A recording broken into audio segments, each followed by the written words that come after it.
आज दुनिया भर में बहुत सारे ऐसे लोग हैं जो ज्योतिष विज्ञान को मानते हैं और ऐसे भी बहुत सारे लोग हैं जो ज्योतिष विज्ञान को नहीं मानते। तो ये मानना ना मानना ये आप लोगों की स्वतंत्रता है।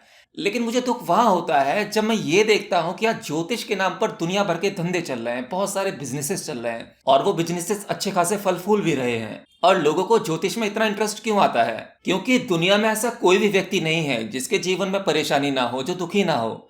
दुखी परेशानी तो ये हमारे साथ चलती ही रहती है। तो इन्हीं सबसे मुक्ति पाने के लिए अंत में वो ज्योतिष को ढूंढते हैं। पहले हर जगह हाथ पैर मार लेते हैं। जब उन्हें लगता है ना कि कहीं कोई सोल्यूशन है ही नहीं, तब वो क्या करते हैं कि यार चलो एक बार ट्राई कर लेते हैं, ज्योतिष में ही देख लेते हैं, अपना भाग्य देख लेते हैं कि क्या लिखा है मेरे भाग्य में। तो अब सवाल ये उठता है, क्या ज्योतिष विद्या से किसी का भाग्य बदला जा सकता है?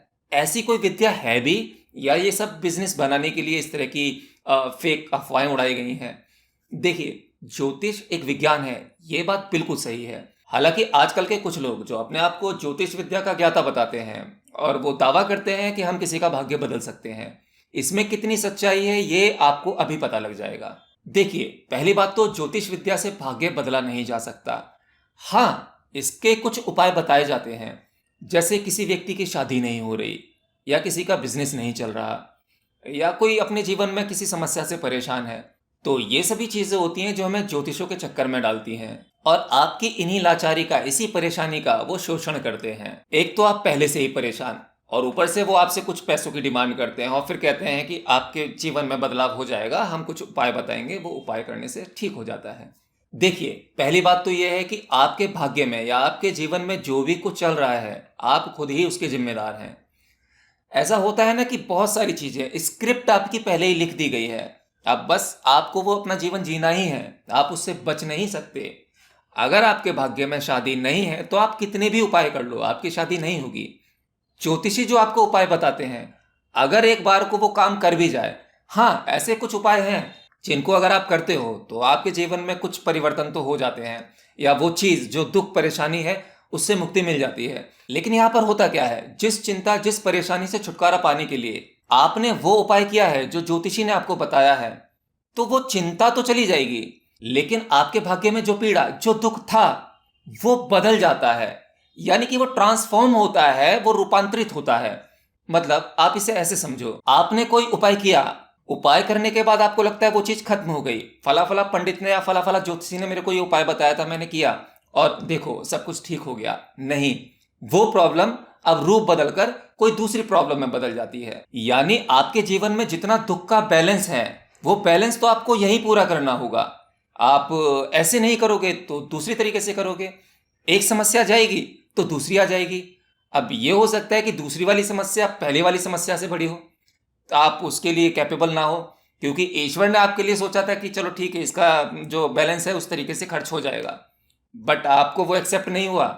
आपने सोचा कि इसका निवारण करना चाहिए, तो हो सकता है वो दूसरा वाला जो आपको मिलेगा, जो परेशानी आएगी, वो आपके स्वभाव से झेलने लायक ना हो, या आपको उसे झेलने में बहुत अधिक दिक्कत हो, तो आप इनसे बच नहीं सकते। और ज्योतिषी कहता भी क्या है, ज्योतिषी आपको यही तो बताता है कि आपके भाग्य में ये लिखा है, ऐसा ऐसा होगा।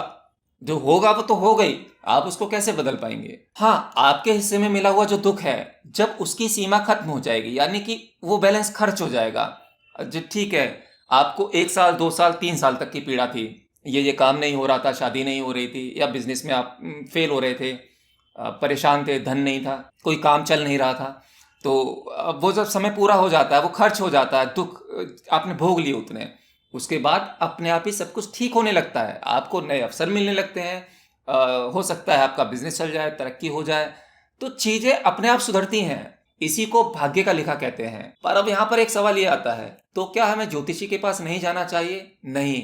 तो उपाय नहीं करना चाहिए? नहीं, उसकी भी जरूरत नहीं है। मैं अभी आपको समझाता हूं। अगर आपकी लाइफ में बहुत ज्यादा परेशानी है, आप उन सबसे छुटकारा पाना चाहते हो, तो इधर उधर भागने की बजाय आप उस ईश्वर को पकड़ लो। मतलब अगर आप उसके शरणागत हो गए तो फिर सभी समस्याओं से मुक्ति मिल जाती है, क्योंकि भगवान श्री कृष्ण भी कहते हैं, तू मेरी शरण में आ जा, उसके बाद जो कुछ होगा वो मैं करूंगा, यानी कर्ता मैं हो जाऊंगा। और जब स्वयं ईश्वर कर्ता होता है तो उससे फिर कभी कुछ गलत नहीं होता। तुम पाप पुण्य के कर्मों से मुक्त हो जाते हो। और तुम्हारे जीवन में जितनी भी परेशानियां होती हैं आप उससे मुक्त हो जाते हो। बस आपको ये चाहिए, पूरे स्वीकार भाव से, पूरे समर्पण के साथ में उस ईश्वर की आराधना करके आप उसी के हो जाओ और सब कुछ उसी पे छोड़ दो, क्योंकि तुमसे कुछ ठीक होगा नहीं। कई बार करके देख लिया, क्या ठीक हुआ? तो एक बार ये ट्राई कर लो, सब कुछ ठीक हो जाता है। आप ऐसे लुटेरों के चक्कर में ना पड़े जो आजकल बहुत आसान हो गया जिन्हें ढूंढना। एक समय था ज्योतिषी को ढूंढने के लिए भी बहुत प्रयास करना पड़ता था, पंडितों को ढूंढने के लिए प्रयास करना पड़ता था। हालांकि कुछ जगहों पर चीज़ें सही भी हो जाती थीं और कुछ जगहों पर गलत होती थी। इट मीन्स टोटल बिजनेस होता था और कुछ नहीं।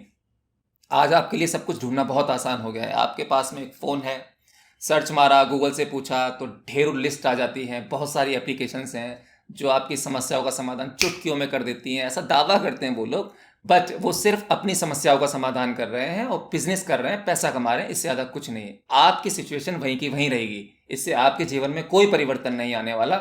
उनकी लाइफ जरूर बदल जाएगी। तो आपको ज़रूरत है थोड़ा जागरूक होने की, थोड़ी पढ़ाई लिखाई की, एजुकेशन की। मैं ये नहीं कहता कि आपको धार्मिक एजुकेशन नहीं लेनी चाहिए, वो भी लेनी चाहिए। ऐसे बहुत सारे ऑथेंटिक धार्मिक पुस्तकें हैं जिन्हें पढ़ने से आपके दिमाग का वैसे ही विकास हो जाने वाला है। आप इन सब से वैसे ही मुक्त हो जाओगे, तो उन्हें पढ़ा करो आप लोग। और अगर कोई बुक समझ में नहीं आती तो आप भगवत गीता को पढ़ सकते हो, जो बहुत ईजी अवेलेबल है।